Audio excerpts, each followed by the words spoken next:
Hello बच्चों, आज class 10th के लिए एक इम्पोर्टेंट एक्सरसाइज लेकर आए हैं। अरिथमेटिक प्रोग्रेशन समांतर श्रेणी।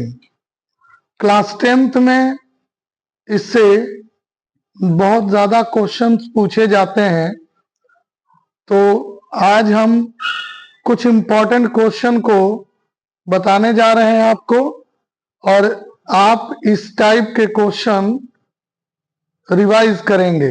जैसे पहले क्वेश्चन है, एक समांतर श्रेणी है 1 4 7 10, इसके 18वें पद को ज्ञात करना है।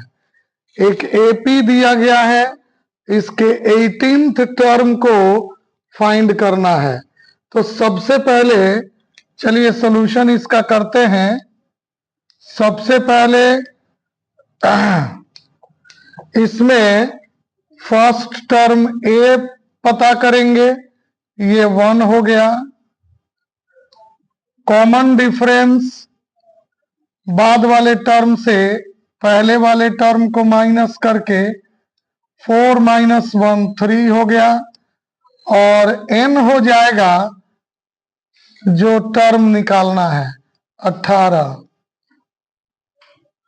आप एक फॉर्मूला जानते हैं an का formula a plus n - 1 into D.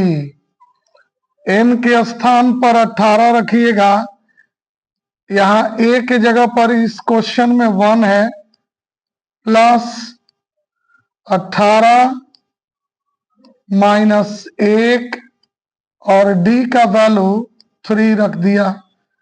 देखिएगा 1 प्लस 1 घटाने पर 18 में से 17 होगा, और 17 से 3 को मल्टीप्लाई करेंगे, 17 × 3 = 51, और अब जोड़ देंगे दोनों को तो 52 यानी कि 52 होगा। तो इस तरह से इस एपी का 18वां पद 52 होगा। आइए एपी के और इम्पोर्टेंट क्वेश्चन एक लेकर आते हैं। दिया गया है एपी का 31वां पद ज्ञात कीजिए। यहां देखिए 31वां पद ज्ञात करने के लिए बोला गया है, लेकिन उसके पहले 2 पद दिया गया है। 11वां पद 38 और 16वां पद इसका 73 है।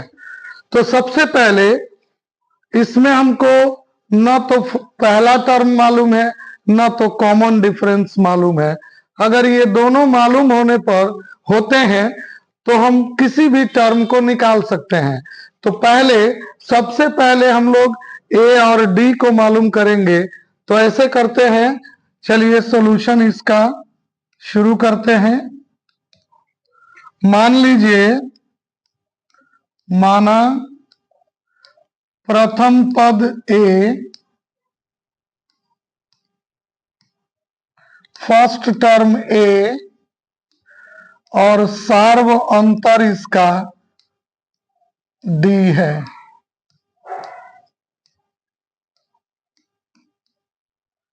अब देखिए दिया गया है एपी का 11वां पद 38 है। 11वां पद 38 दिया गया है, तो 11वां पद का फॉर्मूला होगा, याद कर लीजिए, a प्लस 10b। जितना पद होगा उससे एक कम डी रखेंगे। a plus 10d equals to 38। पहला इक्वेशन हो गया। फिर दिया गया है इसका 16वां पद, एपी का 16वां पद 73 है। तो इसी प्रकार लिखेंगे a plus 15d equals to 73। अब ये दोनों इक्वेशंस जो हमको मिले हैं, इन दोनों को अगर हम सॉल्व करेंगे तो आसानी से ए और डी निकल जाएगा। सॉल्व करने का तरीका बढ़िया है कि सेकंड इक्वेशन में से आप फर्स्ट इक्वेशन को माइनस कर लीजिए, तो यहां ए से ए माइनस होके कट जाएगा। 15d में से 10d घटाएंगे तो 5d बचेगा, और इधर 73 में से 38 घटा लिया जाए तो 73 में से 38 घटाएंगे तो 35 बच गया। अब इसको 35 को कटा दीजिए 7 बार, तो d का वैल्यू 7 मिल गया। अब किसी एक समीकरण में d का वैल्यू रख देंगे। यहां a प्लस 10d है तो 10d के जगह पर 7 बराबर 38, तो a बराबर कितना होगा 10 सत्ते 70, उधर जाकर 38 में से माइनस होगा 70, तो कितना हो जाएगा 0 से 8 घटाएंगे यानी 10 से 8 घटाएंगे 2, 6 से 3 घटाएंगे तो 3, -32। दोनों चीजें जो जरूरी है आपको मिल गया। ए मिला -32 और डी मिला 7। अब आप यहां 31 1th टर्म निकालना है, 31वां पद निकालना है। कोई भी पद निकालने को कहे यहां से हम लोग निकाल सकते हैं। A31 31वां पद, तो देखिए डायरेक्ट फॉर्मूला याद कर लीजिए, a प्लस 30d। जितना नंबर टर्म निकालना है उससे एक कम रखना है यहां पर। अब दोनों का वैल्यू पुट कीजिए, -32 प्लस 30 इंटू डी का वैल्यू 7, तो -32 और डी का यहां मल्टीप्लाई कीजिए 210। 210 में से 32 घटा लीजिए, तो 10 में से 2 घटेगा तो 8, यहां पर 10 में से 3 घटेगा तो 7 1 है, तो ये होगा 138। यहां पर आप देख सकते हैं, थोड़ा सा ऊपर कर दिया जाए तो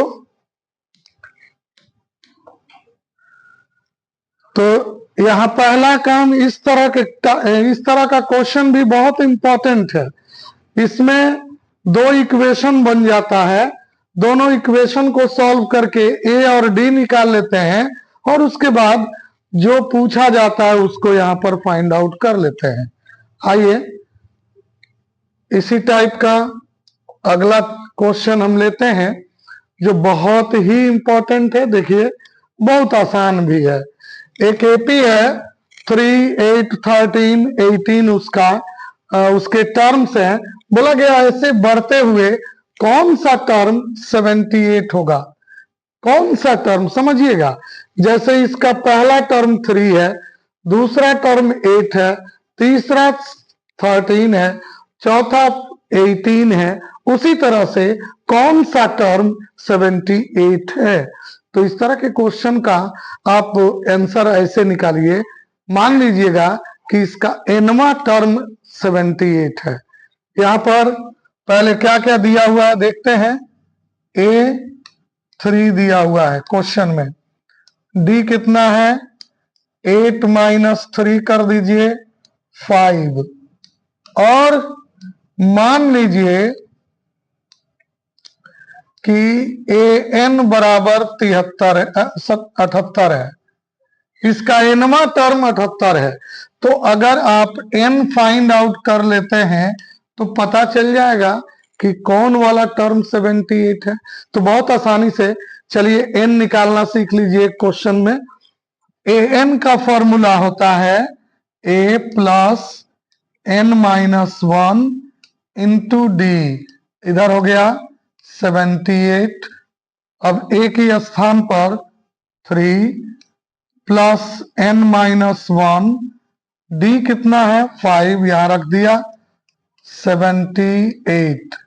देखिए पहला काम इस 3 को उस तरफ ले जाइएगा, उधर ले जाइएगा तो ये माइनस हो जाएगा, तो n माइनस 1 इंटू 5 और 3 जाके माइनस हो गया तो 75। इस 5 से इसको कटा दीजिए, 25 बार कट गया। n माइनस 1 का वैल्यू 25, इसलिए n का वैल्यू माइनस 1 ले चलिए उधर, तो 25 में प्लस 1 हो जाएगा, हो गया 26। यानी इस एपी का 26वां पद 78 होगा। नीचे आप लिख सकते हैं कि एपी का 26वां पद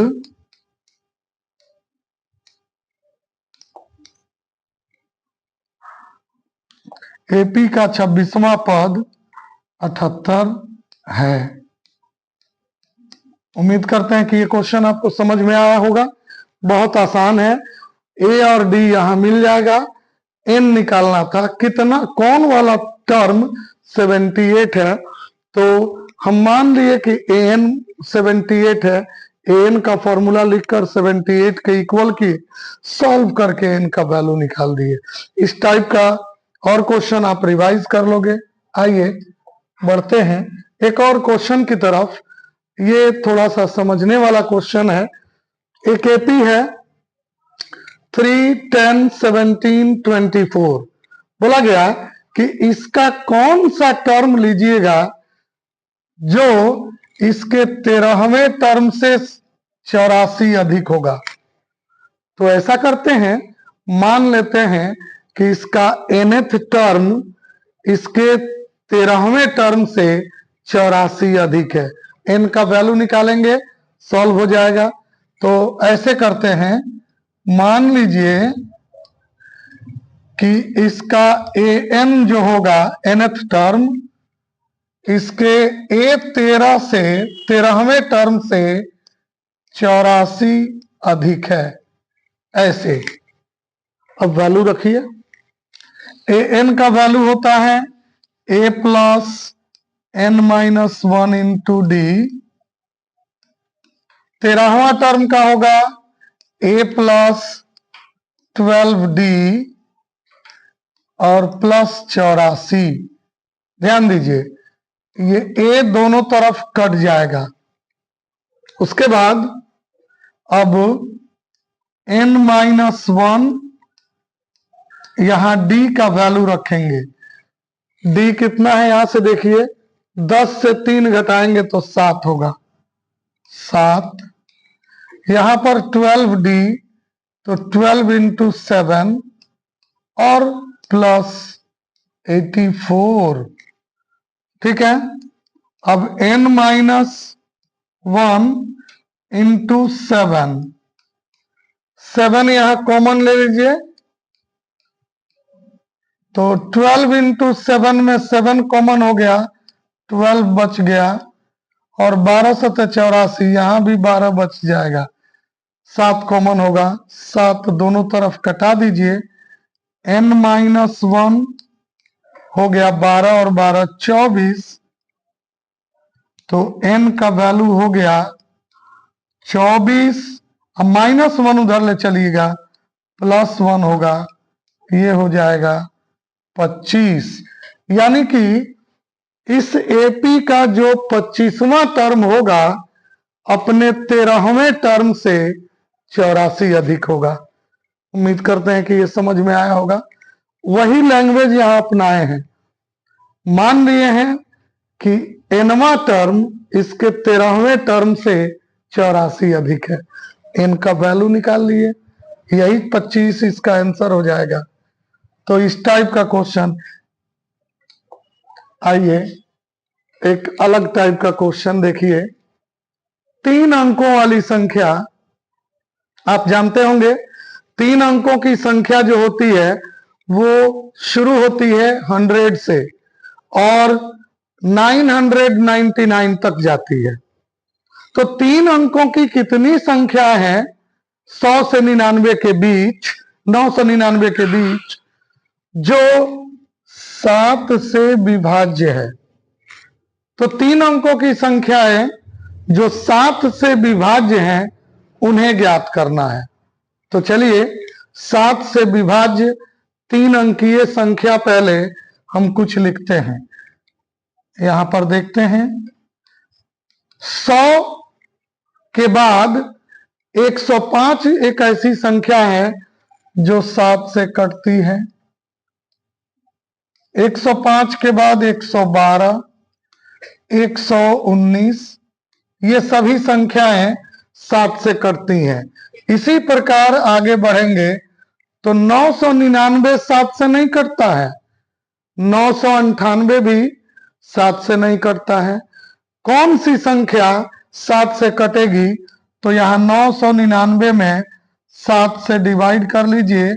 7 एकम 7, 2 बच गया, 7 चौके 28, यहाँ 1 बच गया, 7 दूना 14, घटाएंगे तो 5। इसमें से 5 घटा दीजिए, 5 अधिक है तो 994 जो होगा वो 7 से कटने वाली 3 अंकों की अधिकतम संख्या होगी। तो कहां तक जाएंगे हम? 994। इसके बाद 7 से जो कटने वाली संख्या है वो 4 अंकों की संख्या हो जाएगी। 1000 से ज्यादा हो जाएगा तो 4 अंकों की संख्या हो जाएगी। तो हमें सिर्फ 3 अंकों की संख्या को लेना था। तो 3 अंकों की संख्या जो 7 से विभाजित है वो शुरुआत होती है 105 से और अंत होती है 994 पर। अब ये कितनी संख्याएं हैं ये पता करना है। तो अब तो बहुत आसान हो जाएगा। यहां देख सकते हैं आप, यहां पहला टर्म 105 ले लीजिए, डी 112 में से 105 घटाएंगे तो 7 होगा और ये ए एन होगा, अंतिम पद 994।